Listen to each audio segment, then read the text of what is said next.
Bonsoir à toutes et à tous, nous en arrivons à la chronique 211. Donc je vais traiter dans cette chronique 211 du cas de Donald Trump et ensuite dans un même volet le cas de Biden. Pour l'instant, nous allons effectivement nous pencher sur le cas de Donald Trump concernant le lumpen capitalisme. Je suis un peu, je dirais, triste de voir beaucoup de gens le soutenir alors que finalement au fond il n'est que l'émanation du pur produit des États-Unis. Alors effectivement il y a eu pas mal d'engouement concernant le soutien à la politique de Trump, y compris même dans des milieux qui se prétendent être patriotes. Alors effectivement Trump, à mon avis, est un lumpen capitaliste. Alors, qu'est-ce qu'un lumpen capitaliste? Il faut savoir que pour cadrer l'histoire un petit peu de la lutte des classes en France, et plus particulièrement de 1848 à 1850, Marx a écrit que l'aristocratie financière de cette époque, qu'il décrit effectivement comme un ramassis de vautours et de pillards, qui passent de la spéculation à l'arnaque et qui sont, je dirais, les excroissances presque criminelles ou même extra-légales du corps social des riches.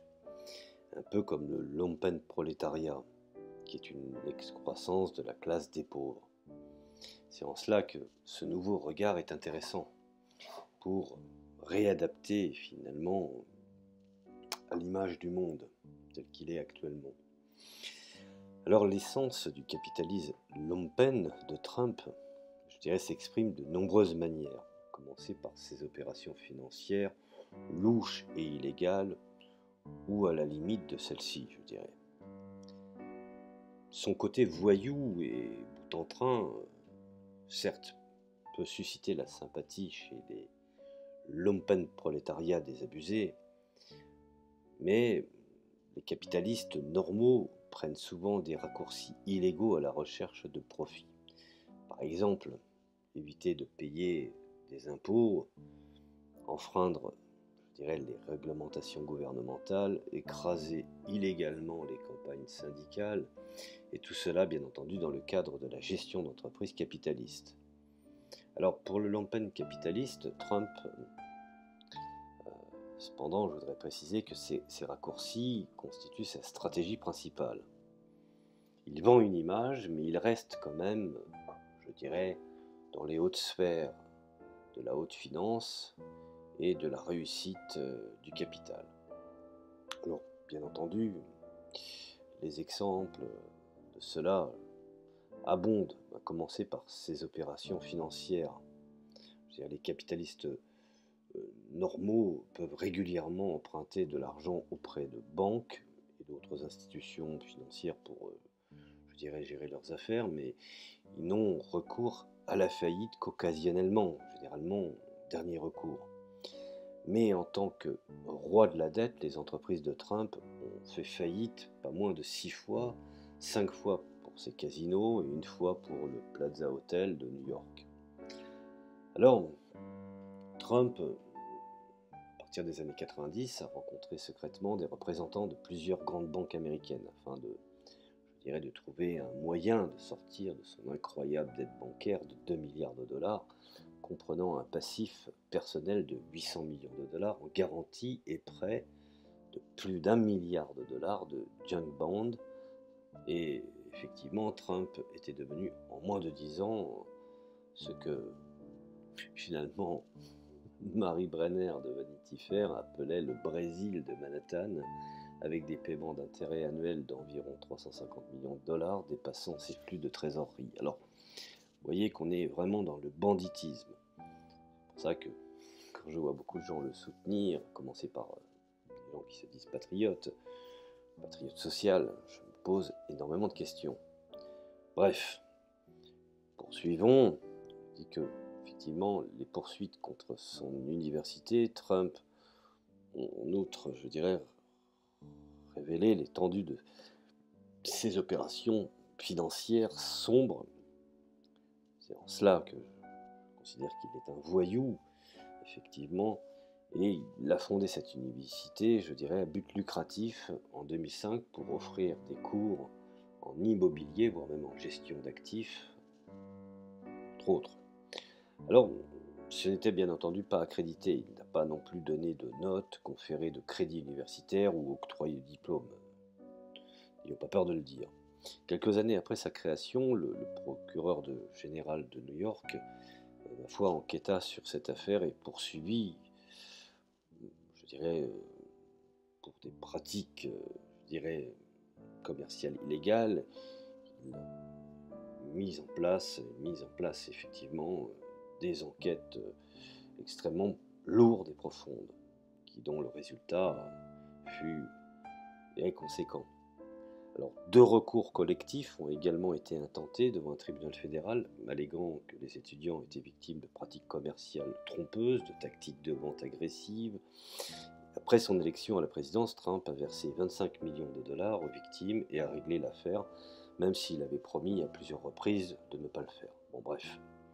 Alors, sa fondation Trump est un autre exemple. La fondation n'est pas un organisme de bienfaisance. Ça, il faut bien le comprendre.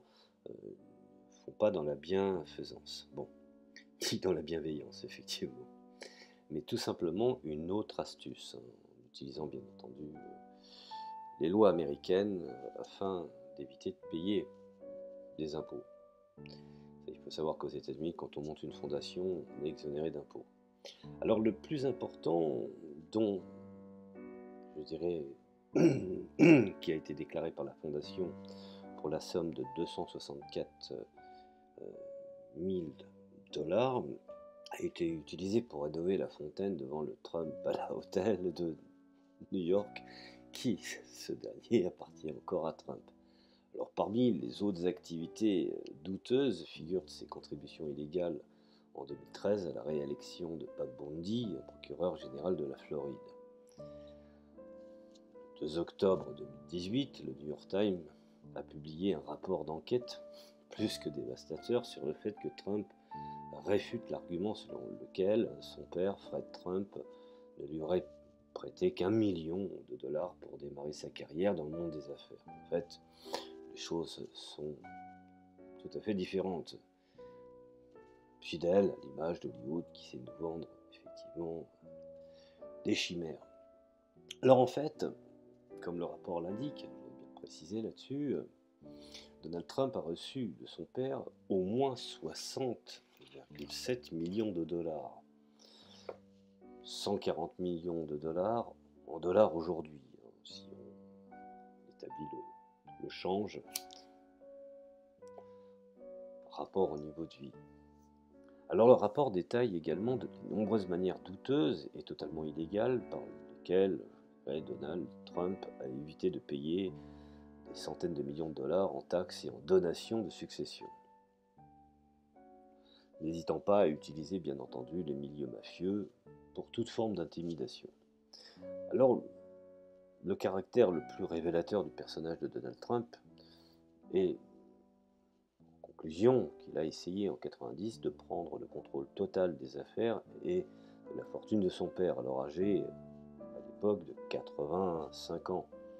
La tentative de Donald Trump a été contrecarrée par son père lui-même, qui avait déclaré que la prise de contrôle de son fils mettrait le travail de sa vie en péril, et qu'il craignait que son fils n'utilise les entreprises de son père comme garantie pour sauver ses entreprises défaillantes. Alors, ma foi, tout porte à croire que les graves difficultés financières de Trump l'ont poussé, je dirais, à la marge du monde financier, au blanchiment de capitaux en tant que source de capital, et finalement, il ne restait plus qu'une seule institution, la Deutsche Bank, désireuse de lui accorder un crédit. Tiens.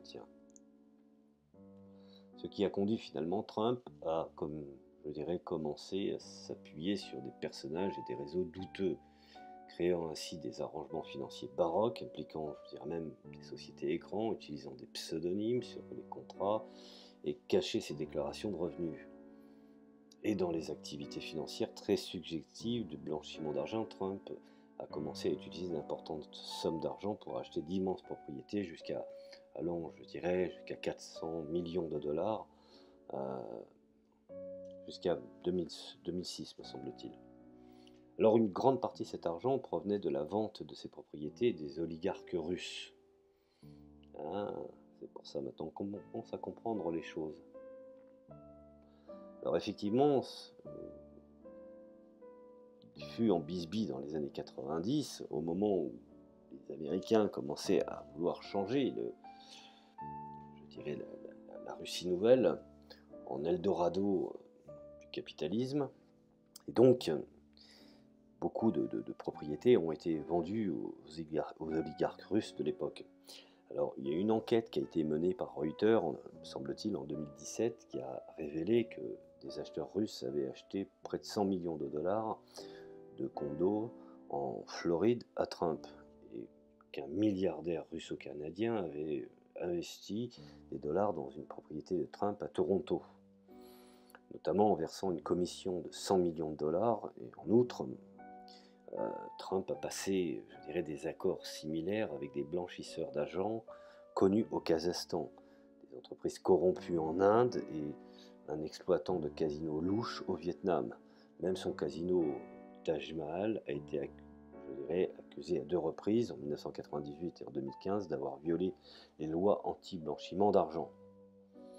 Alors ce qu'il faut savoir, c'est que le caractère lumpen capitaliste de Trump ne s'exprime pas seulement dans sa quête de gains à tous azimuts, en utilisant une certaine voyoucratie qui finalement ne ferait rougir n'importe quel voleur de grand chemin du lumpen prolétariat, mais aussi dans, je dirais, le type de relation, voire d'amis, d'associés avec lequel il s'est entouré. Prenons par exemple David J. Pecker, président de la société américaine American Media Incorporation et éditeur du National Enquirer, un média poubelle bien connu aux États-Unis, est un exemple du choix des amis de Trump. Avant les élections de 2016, Amy avait acheté les droits de l'histoire de sa liaison adultère avec Karen McDouglas, du mannequin Playboy, avec Trump, afin de s'assurer qu'elle ne soit jamais révolue, en plus d'exposer, je dirais, l'attitude prédatrice commune de Trump et Pecker à l'égard des femmes. Cela violait clairement les lois sur le financement des campagnes. Un autre, par exemple, est Roy Cohn, l'un des meilleurs amis et mentors déclarés de Trump, un véritable exemple de bourgeois. Cohn a été inculpé pour altération du jury en 1963 et a été radié 6 semaines avant sa mort en 1986 pour comportement déontologique et non professionnel, comprenant finalement le détournement des fonds du client. Alors, la demande du barreau et la pression exercée sur le client pour qu'il modifie son testament s'est publiquement prononcé contre le fait de permettre aux homosexuels d'être enseignants. Alors, Michael Cohen, ancien proche et ami proche même je dirais, avocat personnel et fixateur de Trump, est un autre exemple. Après avoir obtenu son diplôme à la Coley Law School dans le Michigan, il est devenu un juriste spécialiste ou même spécialisé dans les blessures graves. Son mariage en 1994 l'a mis en contact avec des immigrants de l'ex-URSS dans l'industrie du taxi. Il gagna des millions grâce à l'achat et à la vente de médaillons. Et en un jour, je dirais en 2014, il a vendu 4 immeubles à Manhattan pour 32 millions de dollars en espèces, soit 3 fois plus qu'il avait payé plus tôt. Les propriétaires des sociétés à responsabilité limitée qui ont acheté les propriétés à M. Cohen sont inconnus. C'est la raison pour laquelle ils ont accepté de payer des prix aussi élevés, un peu un principe que l'anonymat des banques Clearstream. Alors, bien que Cohen ait affirmé que la vente était en espèces pour aider les acheteurs à différer les taxes dans, je dirais, le cadre d'autres transactions, Cohen a ensuite participé à la construction d'une tour Trump à Moscou, avec Félix, me semble-t-il, Sater, un ami immigré russe avec qui il a continué à travailler même après qu'il a été révélé que Sater était impliqué dans un plan de manipulation des stocks impliquant des personnalités de la mafia et des criminels russes. Finalement, Sater a plaidé coupable et est devenu un informateur pour le FBI et d'autres agences de renseignement comme la CIA, me semble-t-il. Alors, que penser de tout cela? Finalement, la sélection d'amis de Trump comprend également, je dirais, des célébrités dont la caractéristique personnelle révèle beaucoup de choses. L'une d'eux est le rappeur Kanye West, fameux mari de Beyoncé, me semble-t-il, bien connu pour ses affrontements et déclarations d'une ignorance choquante. Un autre est l'ancien champion de boxe Mike Tyson, un héros de Trump, connu pour son alcoolisme, sa consommation de drogue et ses problèmes juridiques, et voire même certaines condamnations pour viol. Alors, fidèle à ses penchants, prédateur et spécialiste de la télé-réalité, Trump a brisé de manière chronique les règles de comportement politique normal, essentielles à la fonction d'arbitre, de confiance et de fiabilité. Tout comme Bush a su, au nom de ses fameux Patriot Act, de considérer des combattants illégaux et finalement de permettre à n'importe quel pays de pouvoir s'exercer sur un autre afin de maltraiter les prisonniers, effectivement gommant ce qu'on appelle entre guillemets les accords de Genève. Ce qui est assez étonnant, c'est que les États-Unis sont toujours, je dirais, à la pointe de l'inacceptable. Alors, revenons effectivement à Trump. Alors, il a refusé de publier ses déclarations de revenus et de placer ses avoirs financiers et immobiliers dans une soi-disant fiducie aveugle, qui sont, je dirais, les règles de base du système auquel adhèrent à la fois les responsables républicains et démocrates depuis de nombreuses années. Il a ignoré même de nombreuses règles politiques du jeu, en particulier celles qui maintiennent, je dirais, la civilité, considérée comme essentielle à la stabilité politique, voire même à l'alternance harmonieuse au pouvoir entre républicains et démocrates, faisant fi effectivement de toute règle éthique, si tant est qu'on pouvait parler de règle éthique dans ce pays. Alors je veux bien encore préciser que pour être juste, je fais ce volet sur Trump, mais j'en ai autant pour Biden. Alors, un exemple flagrant de ce manque de civilité a été son appel à l'emprisonnement de la candidate rivale Hillary Clinton, bien que elle aussi, il y aurait tant à dire, et à l'encouragement de l'appel de ses partisans à l'enfermer. Alors, tous les politiciens professionnels mentent, et le mensonge chronique est flagrant chez Trump. Et je dirais, les questions sont facilement vérifiables. Ils ont brisé le moule même de la politique régulière et, je dirais, ont détourné l'autorité morale de la présidence auprès d'un grand nombre d'Américains. Il faut savoir qu'il a instauré une sorte d'atmosphère d'intimidation politique, un peu comme Sarkozy l'avait fait. Je vous envoie au livre de Azouz Begam concernant l'ascenseur social était en panne, j'ai pris l'escalier, et il vous expliquera dans ce livre comment Sarkozy appliquait également une politique de terreur. C'est marrant comment tous ces gens peuvent se ressembler. Et donc dans le Conseil des ministres, beaucoup arrivaient sous médicaments. Bon bref, ça c'est encore une autre histoire, mais malheureusement, l'exemple vient outre-Atlantique. Alors, effectivement, devant cette espèce d'atmosphère qui finalement grandiloquente dans une certaine forme d'agressivité, justifiant, je dirais même souvent l'illégalité, recourant au langage du gangster, comme lorsqu'il se plaignait de la pratique consistant à invoquer des témoins pour impliquer les plus grands patrons des hiérarchies criminelles, les capitalistes se méfient de Trump. Non pas parce qu'ils le voient moralement dépourvu, mais parce qu'ils le considèrent comme un président sauvage, arbitraire, imprévisible, assez peu fiable et allant même plus loin que ce que les capitalistes auraient espéré.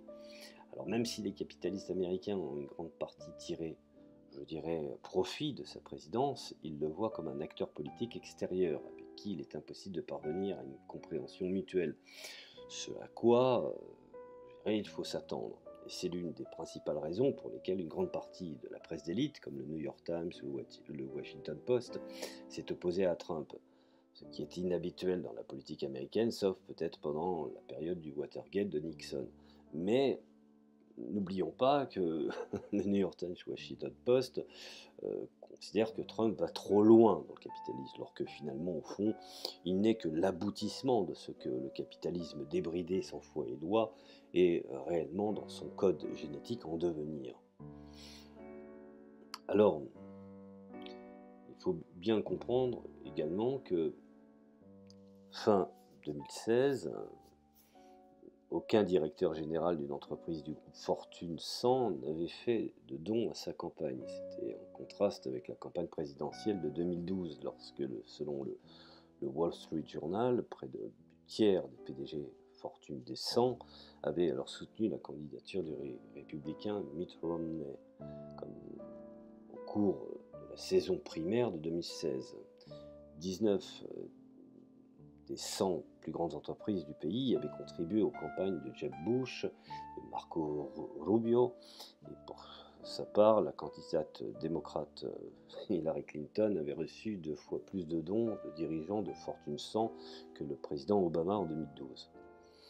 Alors, ce qu'il faut bien comprendre, c'est que la campagne de Trump avait attiré le soutien de financiers d'entreprises appartenant à des industries en difficulté, telles que l'acier, caoutchouc, les machines et autres. Il a également reçu, à ce stade précoce, de l'argent de la part des capitalistes, des dons individuels, comme le pilier de l'entreprise Carl Icahn, un paria virtuel des principales entreprises de business Round Table, hein, et de la table ronde, effectivement, de Wall Street, et d'une minorité de capitalistes, la Silicon Valley, qui soutenait pour la plupart Hillary Clinton, fidèle finalement à l'idéologie de Rothbard et des libertariens, dont effectivement Biden est aujourd'hui un des dignes représentants.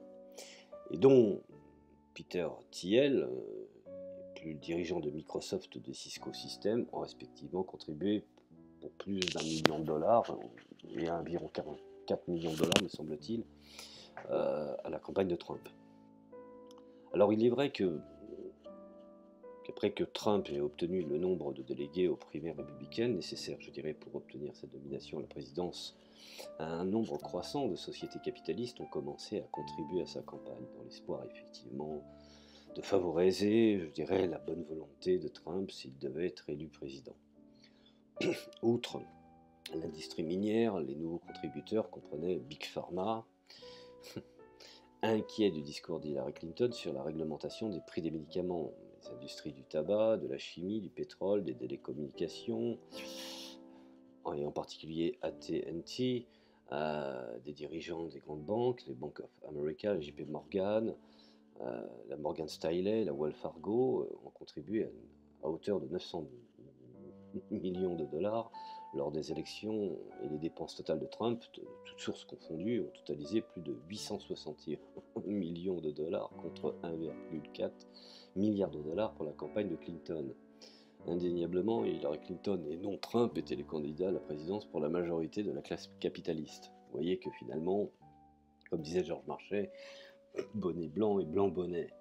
Alors le soutien à Trump a considérablement augmenté après son entrée en fonction, cette politique fiscale de droite, et encore plus, je dirais, d'une certaine extrême droite pro-capitaliste et de déréglementation radicale dans les domaines clés de l'environnement, du travail, de la protection des consommateurs qui ont conquis de larges pans de la classe capitaliste, et la volonté capitaliste américaine de soutenir l'administration Trump n'est pas seulement due à ses réductions d'impôts et à ses politiques de déréglementation, mais aussi au fait que son régime coïncide avec une expansion économique cyclique et continue. Alors, la majorité des capitalistes ne lui font pas confiance et ne peuvent pas construire avec lui une relation avec des règles mutuellement convenues, puisque personne n'a contre incontrôlables. Alors, lors des incidents violents organisés après, je dirais, de 2017 concernant les émeutes raciales, la réaction de Trump a provoqué une indignation généralisée. De nombreux PDG se sont sentis obligés de démissionner du conseil adviseur de Trump, donc Kenneth Fraser de Merck Pharmaceutical, Brian Krzanich d'Intel, Kevin Plank d'Under Armour et Inger Tully de 3M et Scott Paul, président de l'Alliance for American Manufacturing. Alors, effectivement, si on reprend les articles, je dirais, de The Economist, le système commercial des États-Unis s'éloigne des règles de la transparence et des traités multilatéraux, pour aller vers l'arbitraire. Et donc, l'insularité et les transactions transitoires. La montée de ce fameux président lumpen capitaliste, et je pense que les États-Unis sont arrivés au summum aujourd'hui de ce qu'on appelle de la pratique du capitalisme. Alors, effectivement, la question que beaucoup de gens se posent, comment se fait-il qu'un président américain avec une relation aussi problématique avec la classe dirigeante capitaliste américaine ait émergé et réussi à être élu président?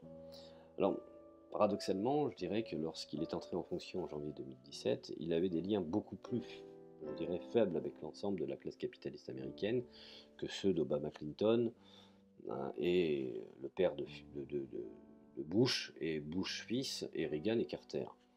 L'explication, je dirais, elle remonte à l'impact de la crise créée par une grande récession économique de 2008.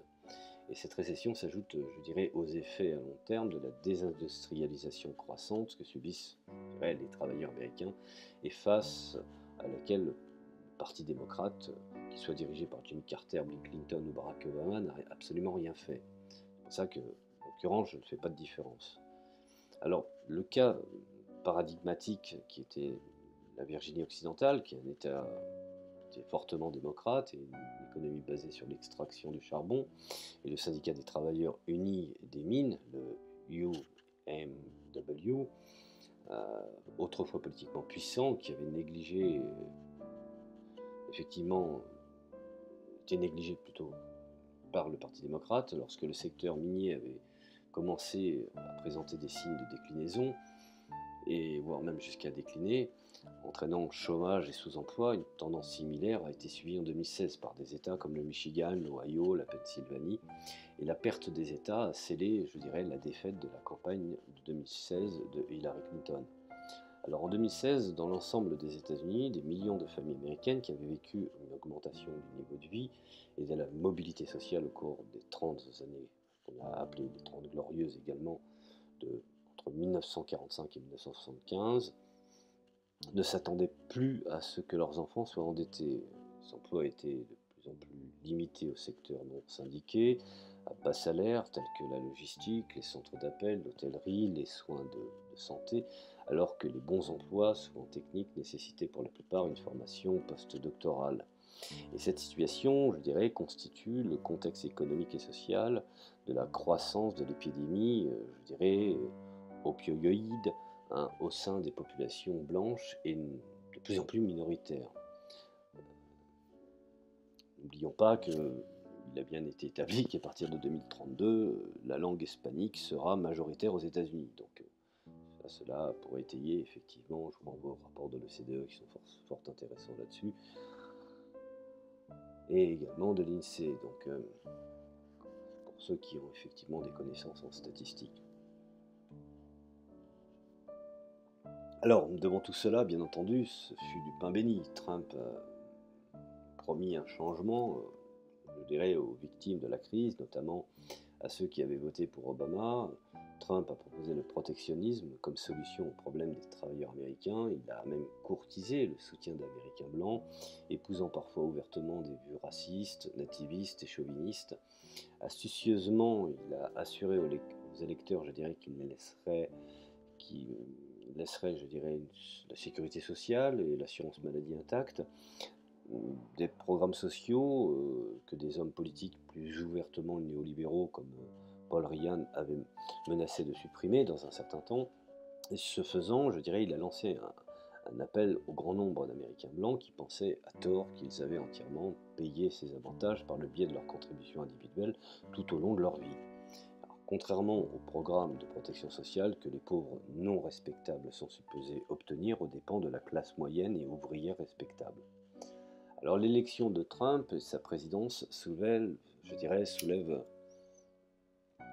la vieille question de savoir si comment la classe capitaliste règne et les capitalistes possèdent, je dirais, administrent directement l'économie qu'ils possèdent en privé. Mais ils font certaines circonstances, telles que la concurrence nationale et internationale. Je dirais même que dans ces circonstances normales, des mécanismes consistent notamment à prendre des mesures tout en essayant de promouvoir et de défendre leurs intérêts par différents moyens. Et malheureusement, les crises mettent en péril le contrôle complexe que la classe capitaliste a atteint dans des circonstances normales, en situation de crise extrême, comme celle de l'Allemagne au début des années 30. Le nazisme, profondément enraciné dans les éléments allemands du Lampen, était un tel agent politique protégeant la survie du capitalisme que les puissants capitalistes n'ont pas, je dirais selon les termes capitalisme, mais selon les termes du nazisme, comme je dirais, c'est comme si les nazis avaient dit aux capitalistes: nous vous fournirons une stabilité politique intérieure et nous vous promettrons de faire des profits. Ce qui a été fait, effectivement, parce que quand on regarde aujourd'hui, aussi bien que ce soit Krups, Siemens, ou également, pour ne parler de l'industrie automobile, Porsche, Mercedes, ou même pour le vêtement tel que Hugo Boss, ou même Adidas, ou Puma, on sait je dirais, quelles sinistres actions et de complicité ils ont été pendant le funeste régime de l'Allemagne du Troisième Reich. Mais cela, c'est encore un autre débat. Alors, ce qu'il faut bien comprendre, c'est que Trump n'est pas un fasciste. Hein. Il n'a pas tenté ou été tenté d'introduire le fascisme aux États-Unis. Ça, ce sont des sobriquets qui sont disqualifiants et qui sont utilisés sans fondement. Mais son régime n'est pas fondé, entre autres, sur des escadrons du fascisme, ou je dirais des élites, ou des escadrons de la mort, ou une police secrète saisissant les syndicats, les médias de l'opposition et les partis politiques, ou éliminant les élections. Il a certainement mis en œuvre un ensemble de politique anti-classe ouvrière, anti-pauvreté, je dirais même à des tendances ségrégationnistes, sexistes, ou même anti-immigrés ou anti-environnementales. Mais la crise qui a facilité son élection n'avait pas la même dimension ni le même sens que la crise allemande dans les années 30. Il ne faut absolument pas comparer.